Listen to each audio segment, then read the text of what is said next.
Hey, good evening, everybody. Thank you for coming tonight. I'm Susanna Wupong-Calvert.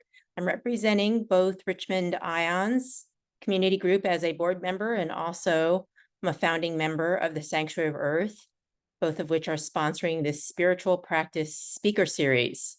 This series is designed to begin the conversation that bridges the theoretical, empirical, and philosophical with people's lived experiences on topics of spirituality and consciousness. We have topics on a range of options to promote individualization of our unique interface with the divine. It's all in perfect partnership with the Richmond Ions Group, which focuses on the science of spirituality, while this series provides a complementary counterpoint by focusing on the practice. And we meet the first Wednesday of the month at 7 p.m. Eastern Time. Like Richmond Ions, we rely on donations to operate. So we'd very much appreciate a donation of any amount, but hopefully a minimum of $10 to help us offer these programs and grow. The URL is on the slide and also in the chat. Now, a bit more about the Sanctuary of Earth. Our mission is to actualize human spiritual potential on Earth and for Earth by bridging between the cognitive and empirical to the lived, embodied, grounded, and practical. We will be developing an online skill development platform for spiritual practice and the science of spirituality. But we are also offering classes right now in the community. The link to the schedule is also in the chat, and I'll repost it because I know some of you have just joined. We would love to see you at any of our classes. The next one is Introduction to Tarot, and then grief and loss as a pathway to healing. But enough of that. I'd like to go ahead and introduce our speaker tonight. I'm so grateful to have Stephanie Eskins Gleason, who is a consultant, facilitator, ceremonialist, and lovely lifelong learner. She has so much wisdom and is so gifted and such a kind and compassionate heart. She's just wonderful being in our community in Virginia. She is also a highly experienced education and outreach consultant with 30 years of experience working for organizations such as the Smithsonian, World Bank, and National Wildlife Federation.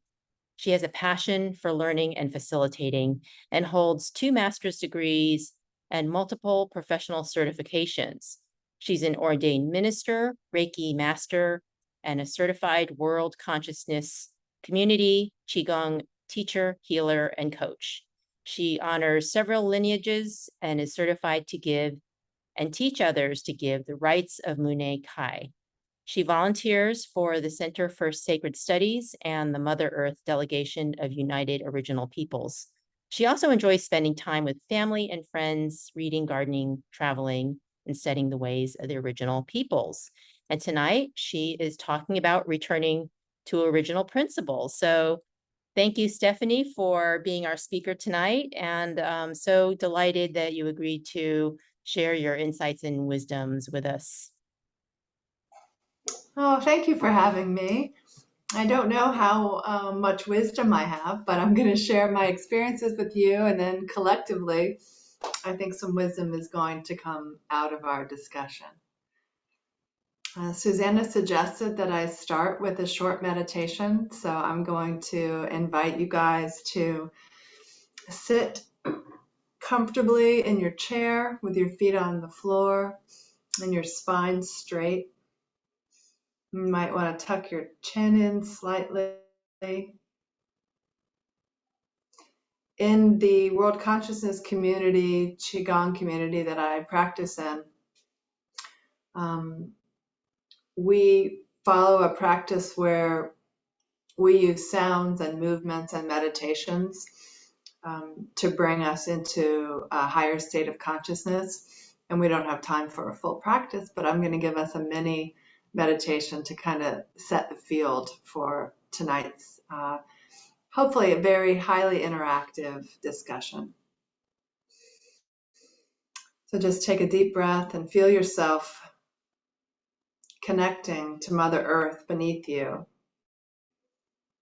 Feel your feet going through the grass and the soil and the stones, deeper and deeper into Mother Earth, and connecting with her heartbeat and gravity, the Schumann resonance.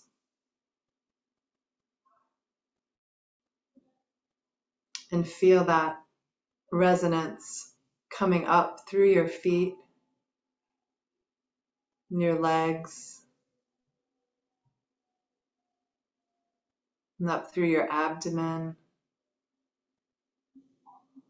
to your chest and your neck, and filling up your head.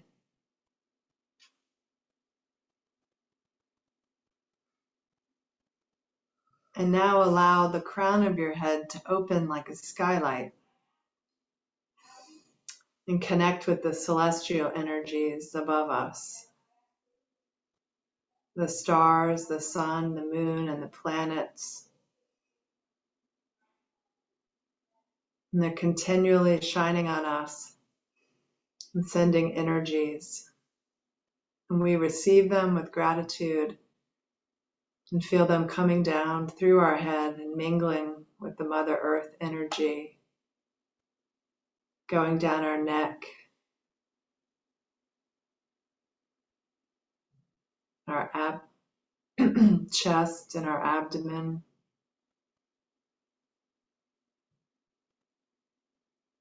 down through our hips and our legs and our feet. And all the energies are circulating now, flowing in harmony, as we allow ourselves to connect to the energy in front of us and behind us, to the left and to the right. And feel yourself nestled between heaven and earth, cradled in love, in safety, in peace.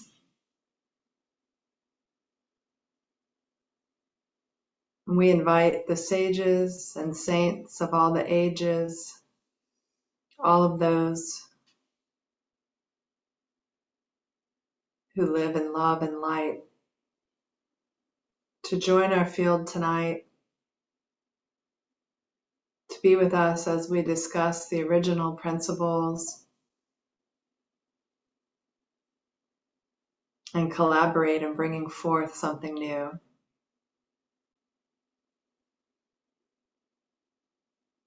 Just take 3 deep breaths in this place where we are one. We are love. We are happiness. We are gratitude. And we are peace.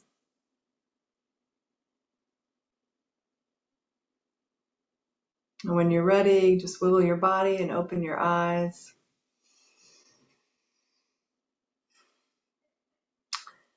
And I'm going to share my screen, tell you a little bit about myself, and then ask you guys to share.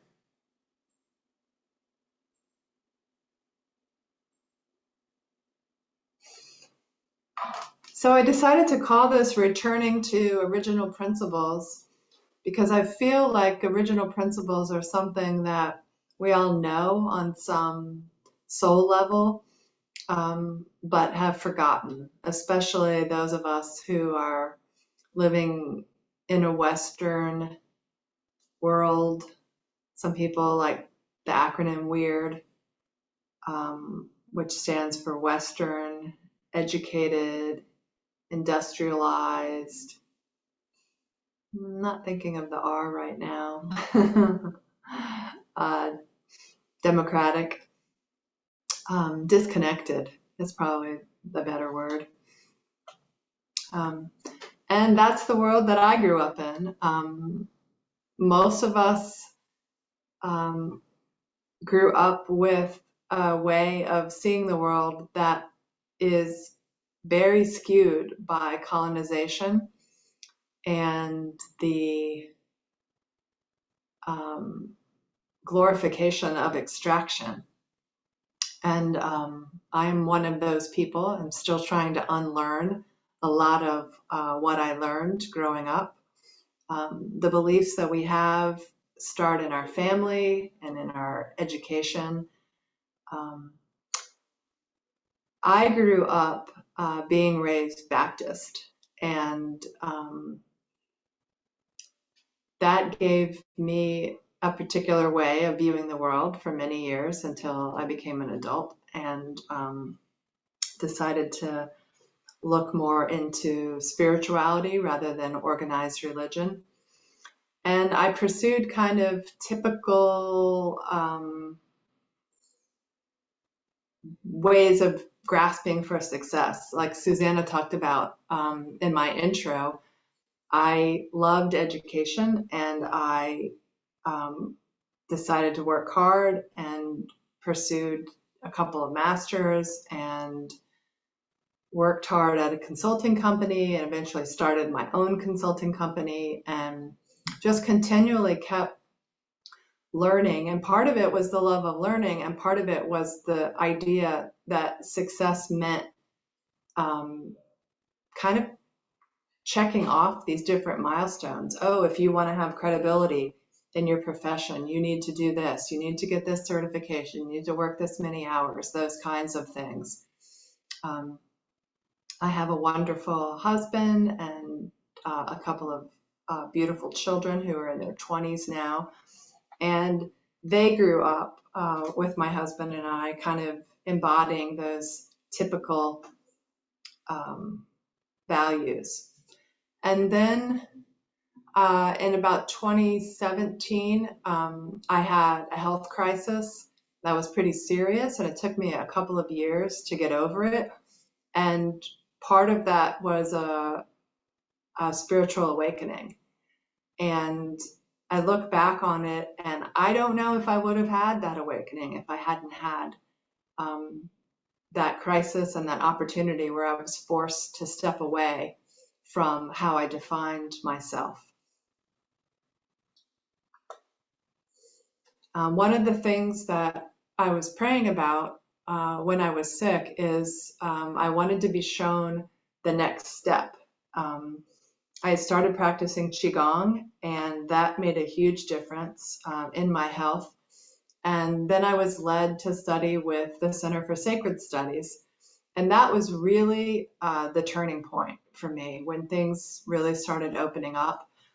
They have a 2-year ministerial training program where you dive into the practices of the original peoples from all different areas of the world.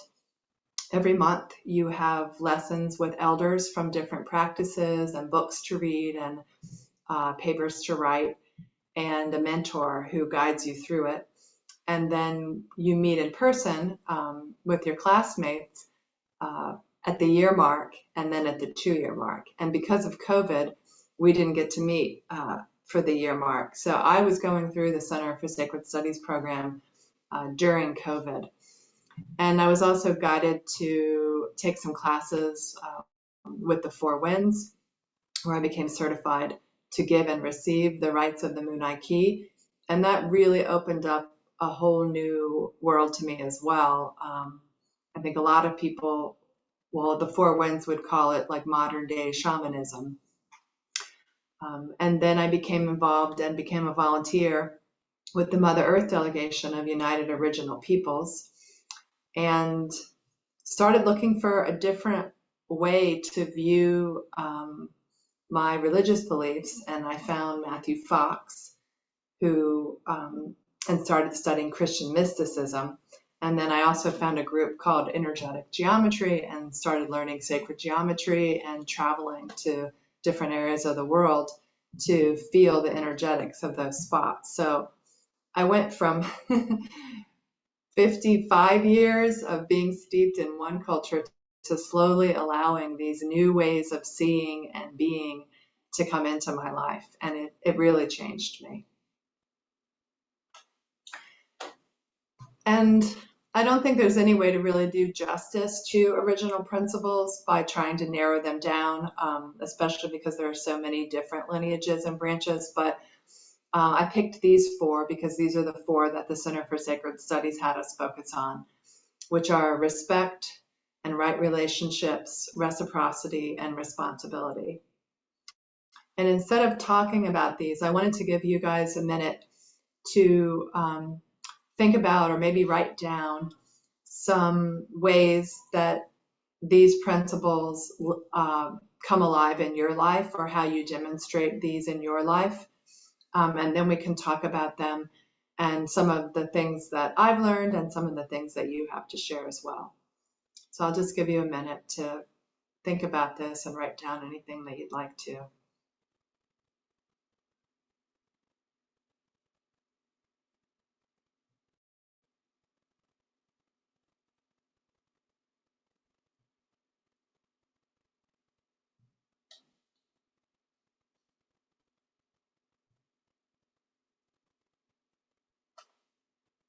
Okay, so if I had started out introducing myself in a way of respect and right relationship, I would have said, I'm Stephanie Eskins Gleason, and I live on the lands of the Piscataway people in Northern Virginia, because we always recognize the lands that we live on and the native peoples that used to tend these lands, or in some cases, people live on lands that original peoples still tend. And then I would talk a little bit about my ancestors and tell you that my father's family is from West Virginia, and my grandfather and my great-grandfather were coal miners, and my father left that life and came to Northern Virginia. And my mother's family was from North Carolina, but moved to West Virginia where they met, and they were farmers. And my grandfather left that life and became an upholsterer and started an upholstery business. And they both moved to Virginia, where my sister and I were born. So those are ways of showing respect to my ancestors and where I come from, and that would be kind of a typical way of starting off any introduction. And then in terms of right relationship, I had a sense that part of my healing from being sick, that something was wrong with my relationship with the earth. And that was one of the reasons why I think I gravitated towards the places and studied with the people that I did. I didn't really know what it was. I just felt like something was off, something was missing. I felt very separated from nature, very different from how I feel now. And it's kind of embarrassing to admit it, but I saw water as a natural resource. I did not see it as a conscious being deserving of my respect, to have a right relationship with it. The same thing with land. I would frequently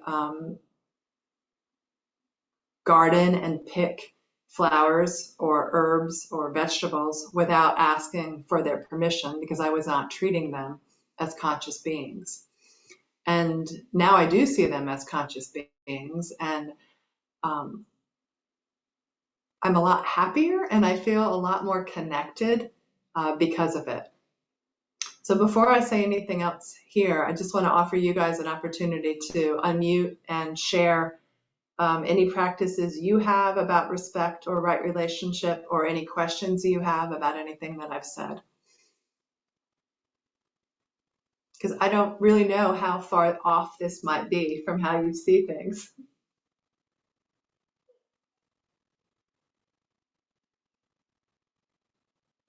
I think this is really beautiful, Stephanie, and thank you so much. I feel like right relationship, or the absence of it, or not the absence, but that we're not quite, it's something that I feel like always moving towards. It's like not an end state. It's it's an ongoing commitment. And that it is the main reason that we are having climate change, and so much mental and emotional and physical illness and social ills like conflict and war, that really, um, really not honoring right relationship with everybody and everything is at the heart of so much of what's so challenging for humanity. So it's wonderful to hear that. And I feel like, gosh, if we really thought this through on every level and really strove to practice it, like how beautiful would that be? How it could just really change everything. And not just right relationship with everybody else and everything else, but also with ourselves. Oh, thank you. Yeah. Does anyone else want to add anything to that or have another idea?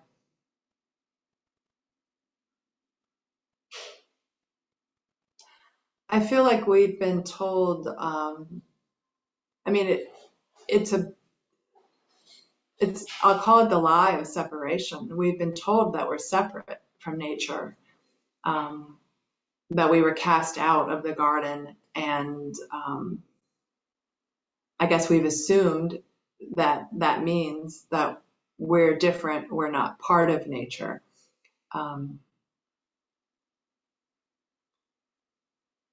I still use the Ho'oponopono practice, which is one we used a lot in our ministerial training program, and find myself using it often, as because you said it's an ongoing relationship and healing process. And along with healing is kind of a gentle awakening process.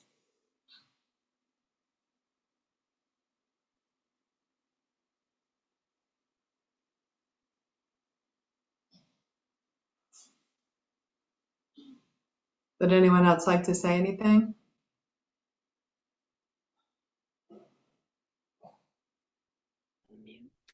There. Yeah, Steph, this is Buck. Just talking about the relationship with the earth. I think the words in the beginning part of the Bible talk that God gave us dominion over the earth, which doesn't mean that we just rape and pillage the earth and destroy it, but it has to deal with what you've already pointed out, and that's respect. Respect for the gift that you've been given, and the respect for others as you're using it and making some use out of it. I kind of felt the way that you felt regarding land. And when I got out of college, I bought some property, which I still own. And my intent is to make it better than when I found it.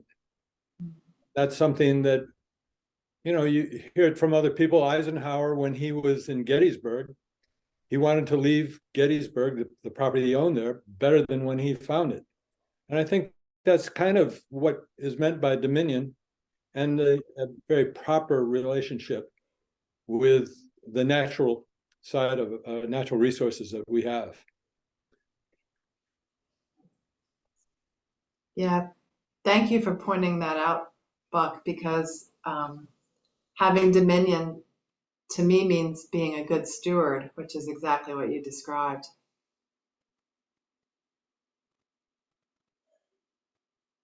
Would anyone else like to add anything?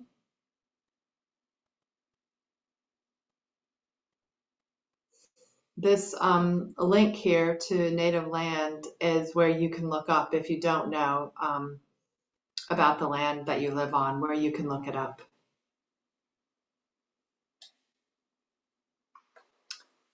Then the other two values of reciprocity and responsibility weave together as well. Reciprocity is giving back, and that kind of touches on what Buck was talking about as well, leaving things better than you found them. And I do believe it's our responsibility to do that. I think that we're here in human form to do good on the earth and to help each other and Mother Earth. And that's part of our responsibility. And reciprocity and giving back. In the Munay Ki lineage, these terms are called Aini. Aini is living in harmony and reciprocity, where you're going with the flow of life and being in the flow with life, where you're listening. And an expression that I use a lot is where you don't get ahead of your medicine, where you trust and see what unfolds and listen, instead of having a certain way that you want things to go that you're very attached to. And IU is living in community with others, living with respect and reciprocity and responsibility with other people in community. And part of this involves activism and being willing to stand for justice or stand for nature, or animals or wildlife who don't have other people speaking for them or representing them. And I feel like if we had this, we wouldn't see the world as it is now. I think it would look very different. And I hope that we do begin to grow in this way, and that the world heals as a result. Not just in terms of climate change and biodiversity, but the focus on GDP and wealth and materialism can kind of be balanced out with values and care for each other. Does anyone want to say anything about these and how they demonstrate these, or have any questions about these?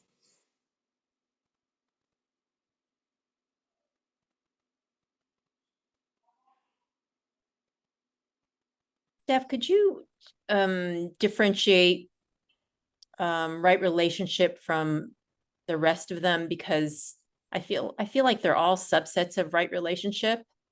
Mm-hmm. Or do you find them as are you defining them distinctly?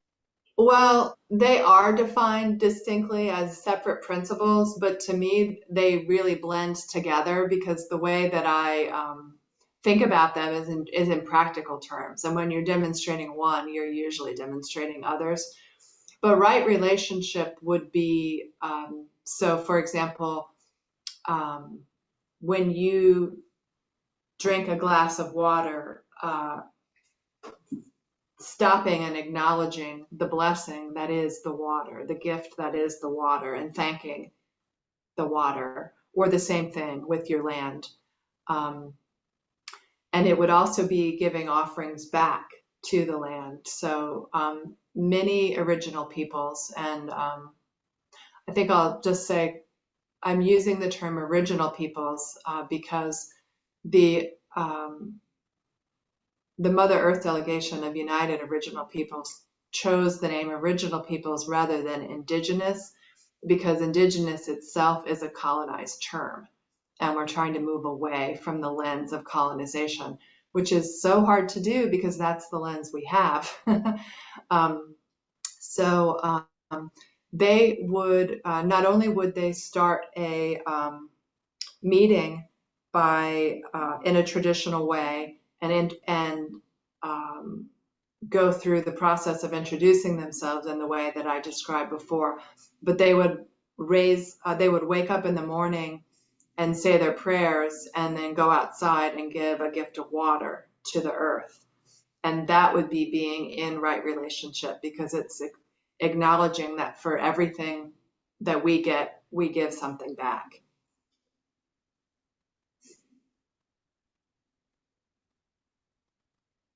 Thank you. Are there any other comments about this or ways that you know of to demonstrate these values?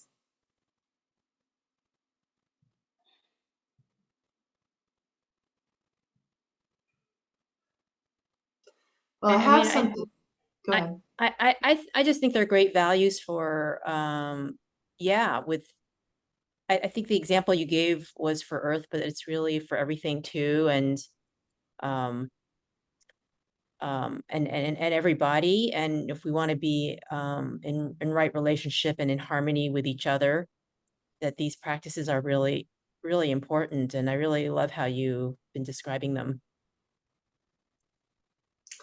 Thanks. I thought it might be fun to do one of them together.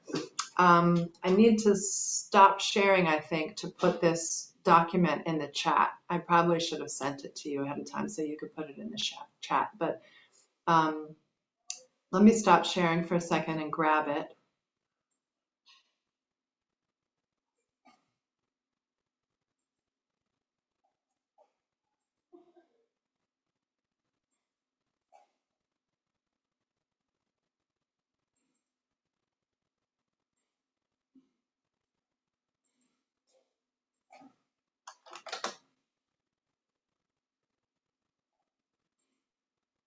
Thank you for your patience.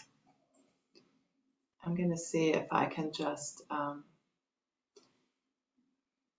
copy it in. I'm not sure if it might be too big. Okay. So You could share a screen for that document if you want. I think I'm going to see if I can just put it in the chat here because I thought it might be good for us to try this out. Did it come through? Mm-hmm. Okay. This is a typical way that meetings are started that with some of the original peoples. And right now, I mentioned that I'm volunteering for the Mother Earth Delegation. There's going to be a storytelling festival of original peoples in New York, the end of May and the beginning of June. And we've been having planning meetings for it. And the tribe that we call the Mohawk, but that's not their preferred name anymore, tends the land there, and that's where we're having the storytelling festival. And during the planning meetings, this is something that we open with, and there's a big movement for the native languages to be learned again. So the youth there are learning to say this in their native language. So if you could open this, maybe each one of us who would like to can just read a paragraph out loud, and I'll start, and then if you'd like to, you could just unmute yourself and read the next part. It has a really lovely, well, you'll see. The people. Today we have gathered and we see that the cycles of life continue. We have been given the duty to live in balance and harmony with each other and all living things. So now we bring our minds together as one, as we give greetings and thanks to each other as people. Now our minds are one. And if someone would like to do the Earth Mother.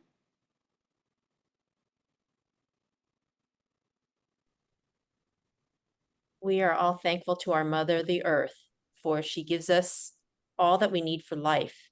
She supports our feet as we walk about upon her. It gives us joy that she continues to care for us as she has from the beginning of time. To our mother, we send greetings and thanks. Now our minds are one.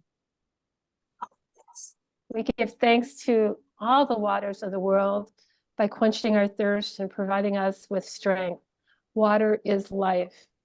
We know its power in many forms: waterfalls and rain, mists and streams, rivers and oceans. With one mind, we send greetings and thanks to the spirit of water. Now our minds are one. The fish, we turn our minds to all the fish, life in the water. They were instructed to cleanse and purify the water. They also give themselves to us as food. We are grateful that we can still find pure water. So we turn now to the fish and send our greetings and thanks. Now our minds are one.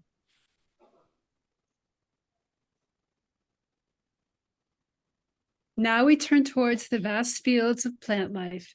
As far as the eye can see, the plants grow, working many wonders. They sustain many life forms.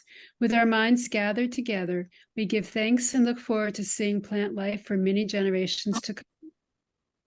Now our minds are one.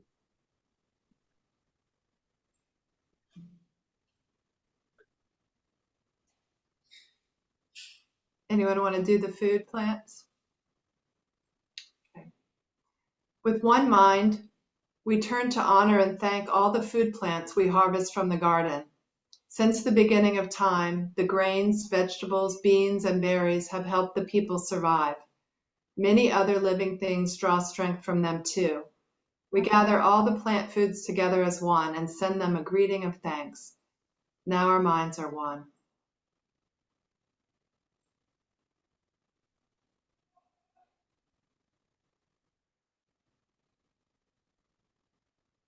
Does someone like to do the medicine? Okay, the medicine, I'll read it. The medicine herbs. Now we turn to all the medicine herbs of the world. From the beginning, they were instructed to take away sickness. They are always waiting and ready to heal us.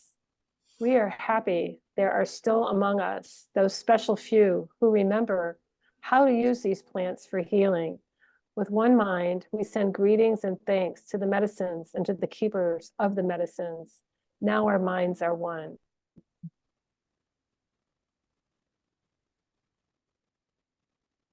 We gather our minds together to send greetings and thanks to all the animal life in the world. They have many things to teach us as people. We're honored by them when they give up their lives so that we may use their bodies as food for our people. We see them near our homes and in the deep forests. We are glad they are still here, and we hope it will always be so. Now our minds are one.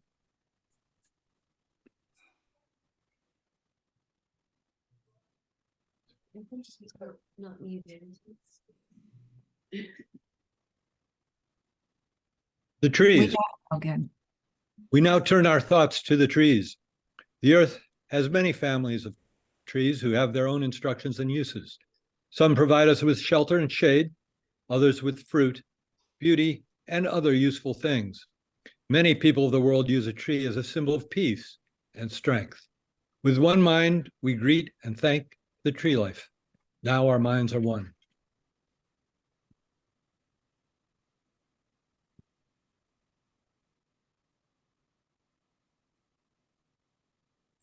The birds. We put our minds together as one and thank all the birds who move and fly about over our heads. The Creator gave them beautiful songs.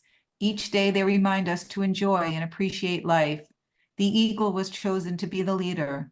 To all the birds, from the smallest to the largest, we send our joyful greetings and thanks. Now our minds are one.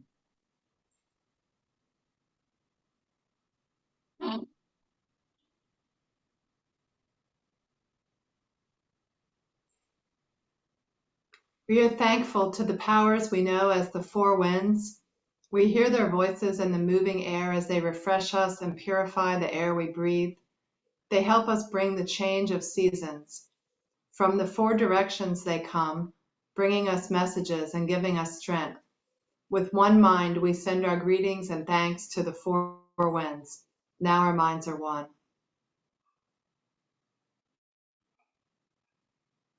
Now we turn to the west where our grandfathers, the thunder beings, live. With lightning and thundering voices, they bring with them the water that renews life. We are thankful that they keep those evil things made by Oakwiseries underground. We bring our minds together as one to send greetings and thanks to our grandfathers, the thunderers. Now our minds are one. The sun. We now send greetings and thanks to our eldest brother, the sun. Each day, without fail, he travels the sky from east to west, bring the light of a new day. He is the source of all the fires of life. With one mind, we send greetings and thanks to our brother, the sun. Now our minds are one.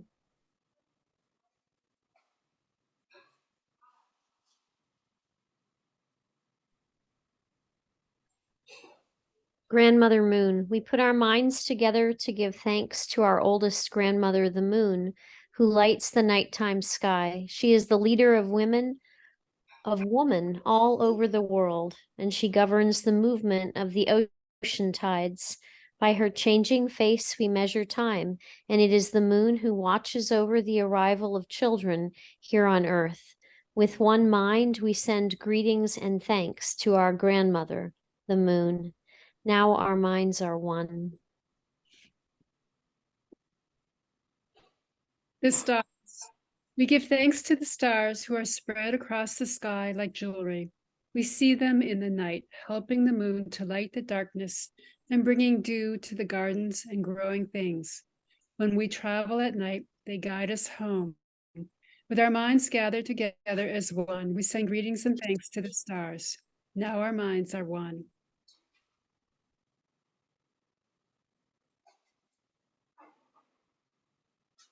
We gather our minds to greet and thank the enlightened teachers who have come to help throughout the ages. When we forget how to live in harmony, they remind us the way we were instructed to live as people. With one mind, we send greetings and thanks to these caring teachers. Now our minds are one. Now we turn our thoughts to the Creator or Great Spirit and send greetings and thanks for all the gifts of creation. Everything we need to live a good life is here on this Mother Earth. For all the love that is still around us, we gather our minds together as one and send our choicest words of greetings and thanks to the Creator. Now our minds are one.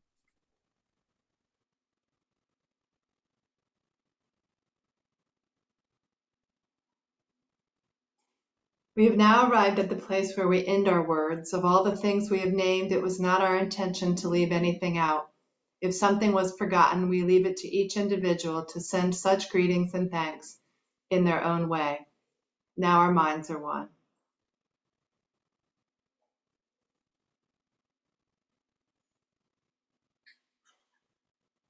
So, how different do you think things would be if we started all of our gatherings that way, where important decisions are being made? Really focusing on being one and living in gratitude. I vote that we make that happen immediately. It really is a beautiful feeling to go through that. And I see Beth's comment in the chat that she spent 5 years working with American Indian and Alaskan Native tribes through their Head Start network. Language revitalization is so important, especially after COVID, where many Native speakers were lost. Aho. So let me go back, see if I can get back here.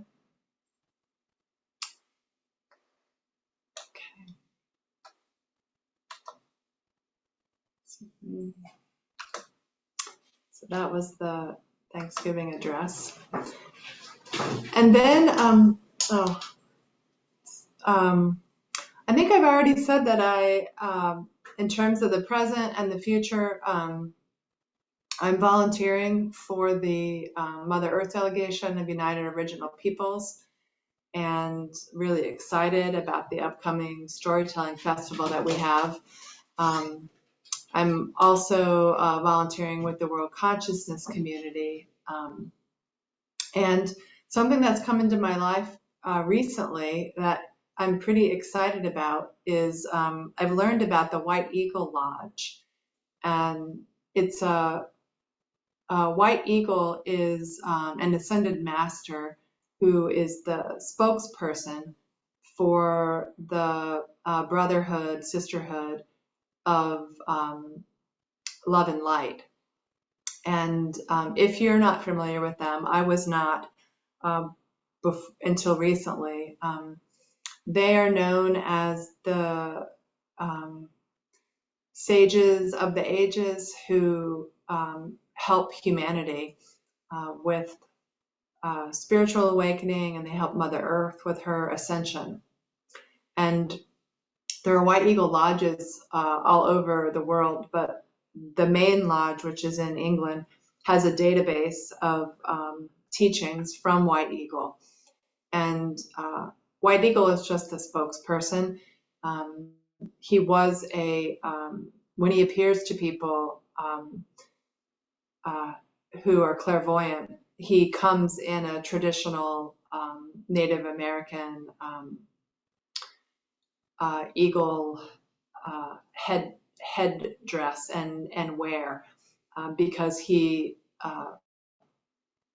did live in that form at one time. But he says that he's just a spokesperson for people much greater than him. And they acknowledge Jesus Christ as the leader of all of the brotherhood, sisterhood of white light and love. And so that's just something that I've been diving into recently. And then last year, I was guided to kind of scale back on my consulting business and start something on my own. And I went through a process that a friend of mine, who's a really talented web designer, leads. He calls it a spirit identity study, to talk to you and see what wants to come forward. And I was given the name Vita Anime and this logo and these colors. So I've just been listening, and as I said before, trying not to get ahead of my medicine, seeing what wants to come forward. So I started a website called vitaanima.org, and I've put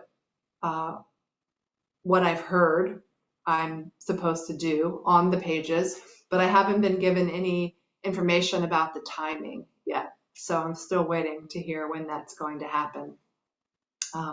I know that some of the things I'm going to be doing are, I'm going to have like a book club, so to speak, around some Christian mysticism writings. And I'm going to offer classes on the galactic moon calendar, which is something that I've been working with for about 3 years. It was introduced to me in the ministerial training program, but it unfolds as you work with it. It unfolds over time. It's a different way of looking at time in a multidimensional way, and synchronizing with different energies that come through each day. So I think that's going to be really interesting. And then I'll be giving the rites of the Munay Ki, which I have been giving the rites of the Munay Ki for a couple of years now, but I'll also be teaching other people to give the rites of the Munay Ki. And so what Vita Anima has revealed to me is that this is a collaboration, and it's a guiding force dedicated to aiding those who are ready to embark on their spiritual journey. And so I think it's really interesting that I was given this and a few things I'm going to do, but not much more. So I'm just trying to walk one step at a time and see what unfolds. And then I have some resources here for people that might be interested in looking up any of these things. You can just look for the Mother Earth Delegation of United Original Peoples, and you'll go to the website or their YouTube channel. They have monthly meetings that are public on YouTube and Facebook every month. And they're usually, each elder prays, shares what's going on in their community, shares any messages that are coming through their community. And the Fountain.Earth is an organization who supports the Mother Earth Delegation, and also is doing a lot of work around supporting the message from the Mambos. If you haven't seen the message from the Mambos, if you go to the Fountain.Earth, the Kagaba Nation is in Colombia, and This is a nation with unbroken lineage of living on the land and having very little contact with the outside world. They're mainly vegetarians who also eat guinea pigs, and they had their land forcefully removed from them and retreated up into the hills. And the fountain is working with them to reclaim their land, and they have reclaimed 3 of the 9 pieces. In their tradition, the lands that they live on are each known. There's 9 pieces, and they each represent a different part of the body. And the Mamos of the Kagaba Nation are people who are dedicated before birth towards their relationship with Mother Earth.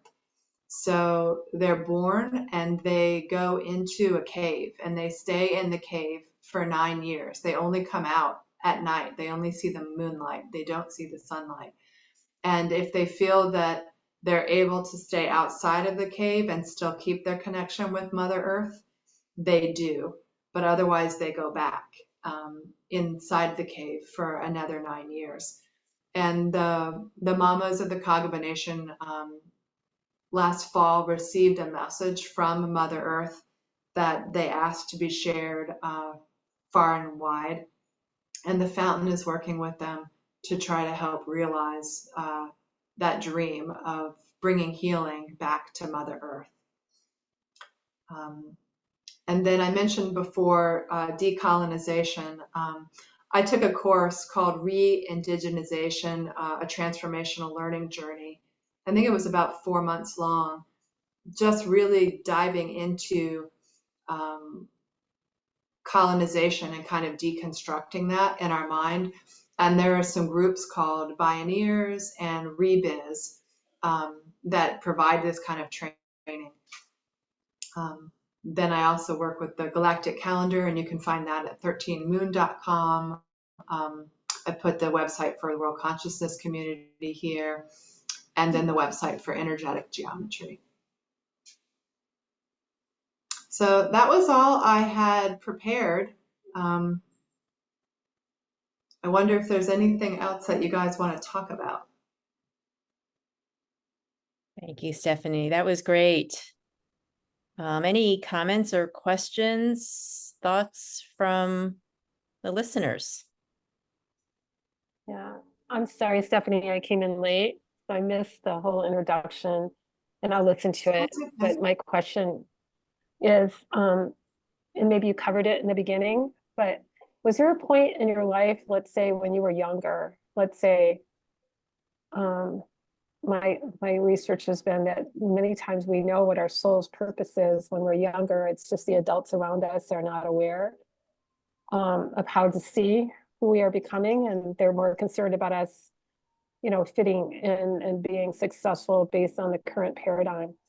But with your wisdom and heart of service, I'm just curious, was there a time when you were a little kid when you kind of knew what that was unfolding? And maybe you already talked about it. But I didn't talk about it. I feel like all of us are born like knowing, and we learn that we're disconnected. That was my experience. When I was young, I grew up spending as much time as I could in the woods and the creek behind our house. And I knew everything was alive. Until my parents told me that it wasn't. And I knew that there were beings that had guidance and love and were here to guide us. I saw angels. I heard the creek when it was gurgling, like sending loving messages to me. And I got really into astrology. I mean, I was pretty young to be so interested in astrology. And my mother, I just have these clear memories of both of my grandmothers, not at the same time, but at different times, and my mother telling me that any spirits we could speak to were on the wrong side. In other words, they were like terrified of what they saw me doing. And that was the Baptist upbringing that they had inherited. And they were trying to keep me safe. So they asked that, they taught me that wasn't real and it wasn't good for you. And you need to protect yourself and just stay away from that. And I was, it was hard to unlearn that, When I first started at the Center for Sacred Studies, I mentioned that was kind of like the turning point for me. I felt like everybody else knew so much about various traditions and just spiritual life in general that I didn't. I felt like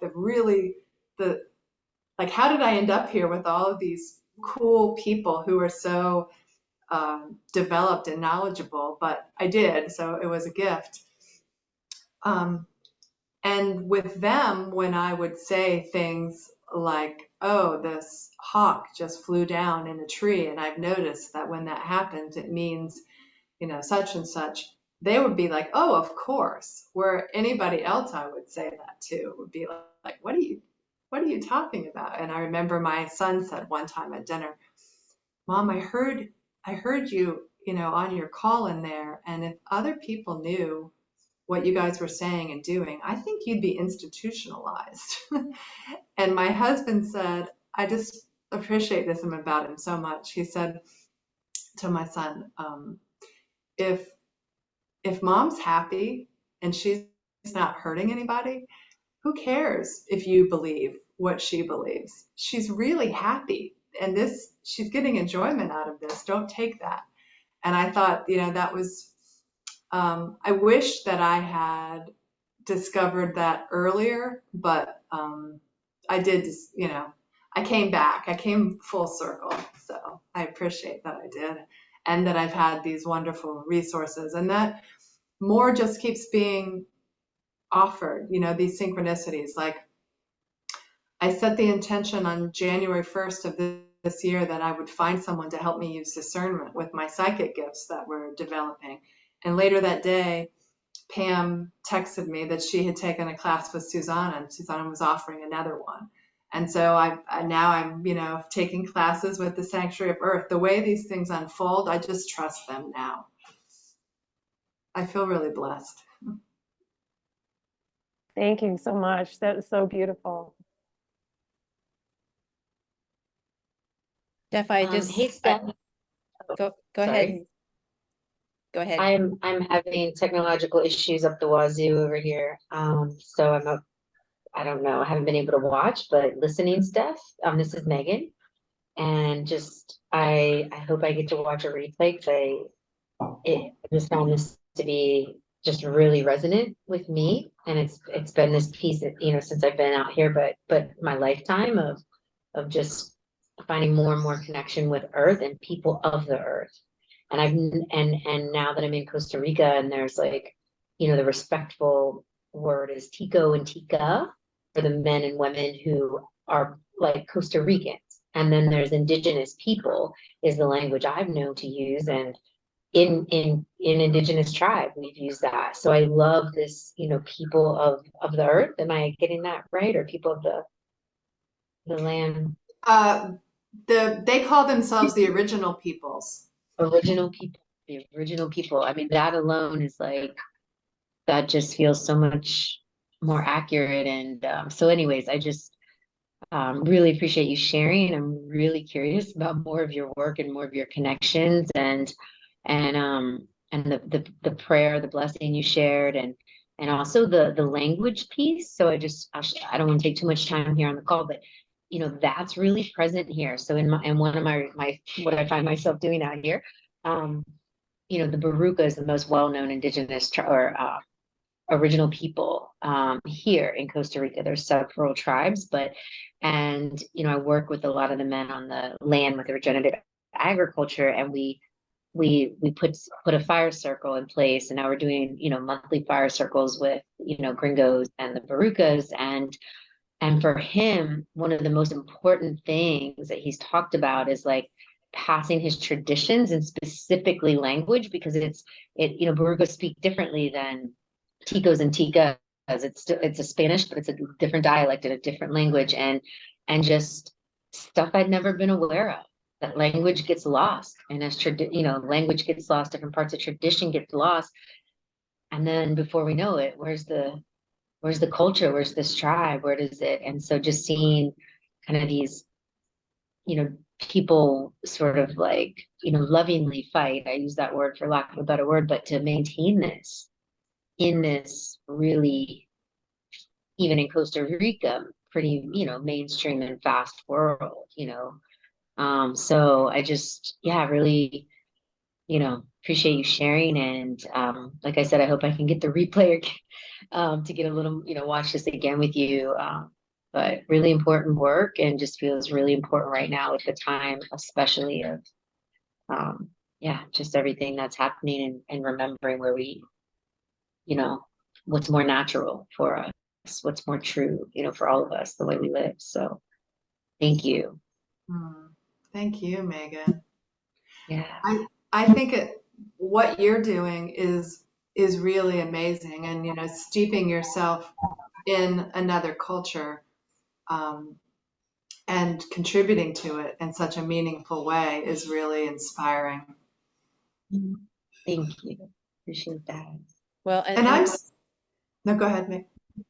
I was just going to thank Megan for bringing it up, that this video will be posted on the Sanctuary of Earth YouTube channel, and also on the Richmond Ions Facebook page. So you will have access. Heck yeah. Thank you. And I'm still learning so many things. Grandmother Jyoti, who she's called Grandmother Jyoti, the Vision Keeper. She, back in the 90s, had a vision of organizing many of you have probably heard of the 13 Indigenous grandmothers. She organized them, and kind of got that group going, and that's following the Hopi prophecy that when the world is listening to the voices of the grandmothers, the world will be healed. And she received a vision to organize them, and she did. And she is a white American. She's the only one in the group that didn't come from a family background, or an original people's culture. And she is one of my mentors. Today I was talking to her about a trip that I'm going on tomorrow. Actually, my husband's going to New Zealand on business, and I'm tagging along with him, and we're building in a couple of weeks of sightseeing. And she reminded me that before I go, I should tell the land that I'm coming, or ask their permission to come. And I should tell the spirits of the land that the tradition that I walk with is very different than the traditions that are practiced on the land by the original peoples there, and ask their permission to follow my own path while I'm there, and also ask the land what gifts to bring. And I'm sure I learned that at some point, that I should be doing that, but I had forgotten it. I was so glad that she reminded me, because if we do see the land as a sentient being, it does deserve that respect. And so, I just thought I would share that. There's so many layers, and it's so different than how I was raised. Reminds me, Stephanie, I was part of a project about 4 years ago where a group of Indigenous leaders from around the world actually came into Portland, Oregon. and met at the Native American Indian School here for a 2-day retreat on the wisdom of the elders to work with talking circles related to climate issues.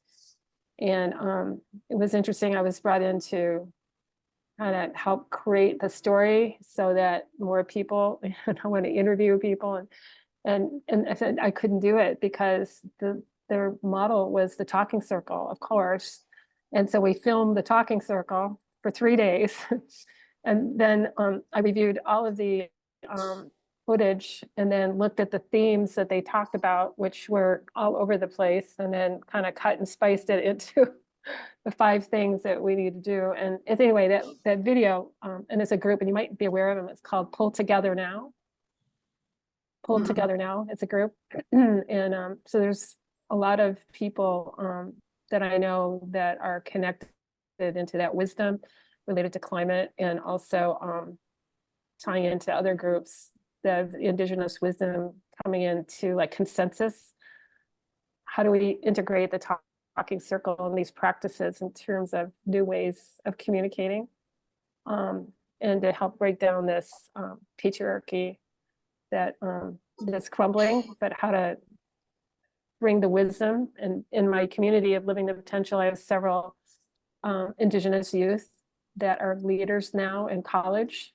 They want to lead the conversation. So it's really interesting. And I have Native roots as well. So, and it goes back to Virginia, which is partly why I'm pretty drawn to keep visiting over there to see you guys. But it's so much a part of the big picture, you know, like you say, coming back to it, you know, in a way that's timely. And I think there's many of these threads that fit together. So I just wanted to share that with you. It's Thank really you. important what you're doing, really important. That must have been a fabulous experience. And that sounds like a really important one. Yeah, it was. It really is. And it's part of, it was seeds for what's the Sanctuary of Earth, actually. Than what I know now. Looking back, I can see it's connected, right?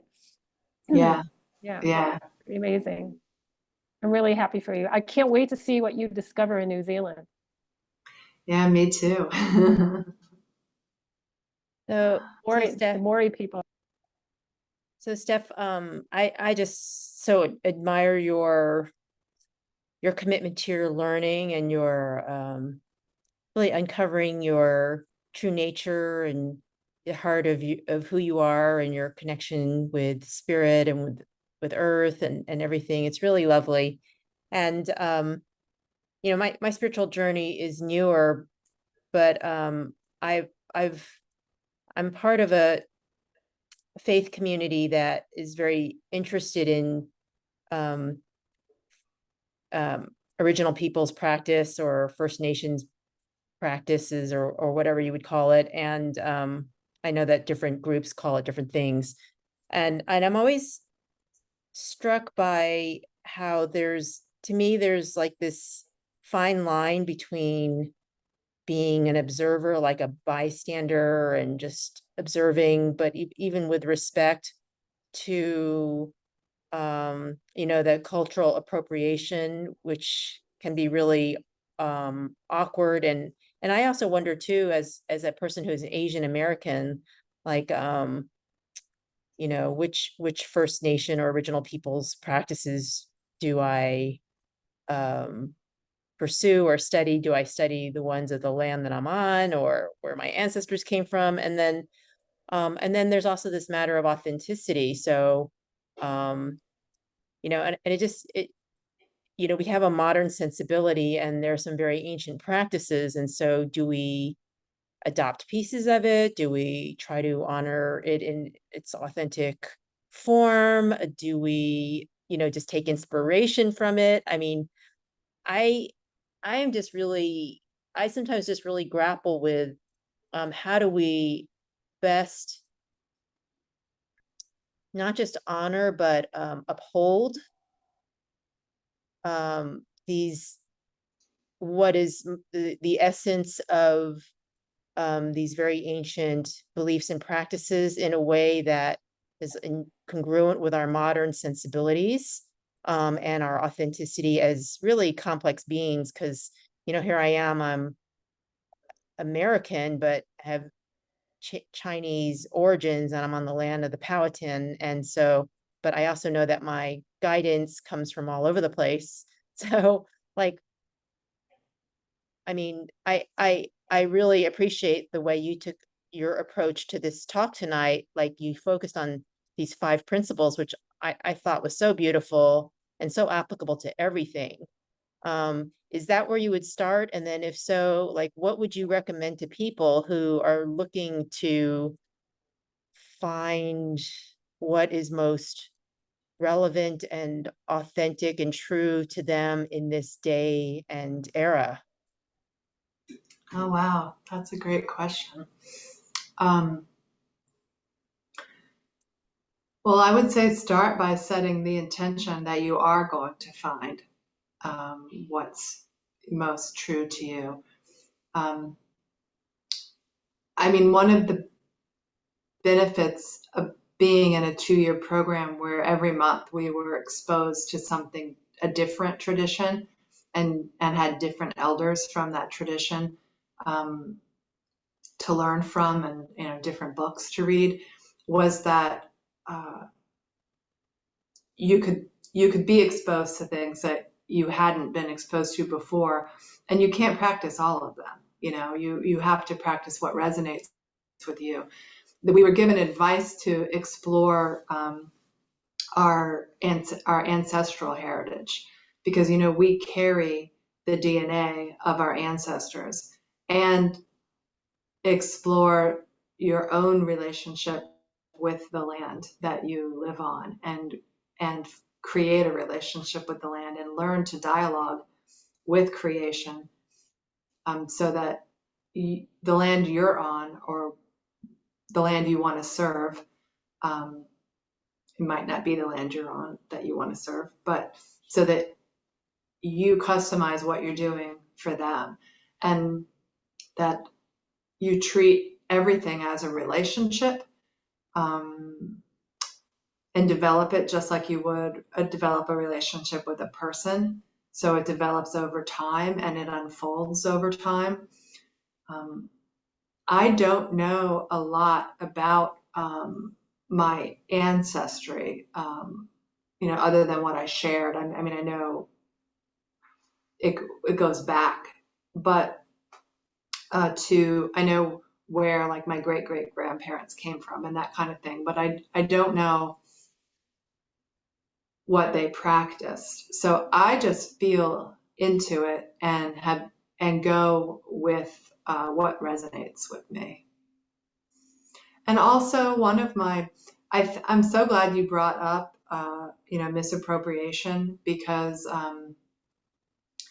it's a really important topic. And one of the things that we were taught is that you never take a practice that you observed or that was shared with you and share it with other people without being given explicit permission to. And you never do it without crediting the person that you received it from, as a way of honoring and maintaining the energetic part of it. But one of my classmates pointed out that she remembers her past lives. And she said, I might look like a white female right now, but I know I wasn't in my last life. And I know I wasn't in the life before that. So I don't want to be confined to what I'm presenting as right now. And that's something I guess everybody can consider. Thank you. I love that. Any other comments or questions, thoughts, or observations for Steph?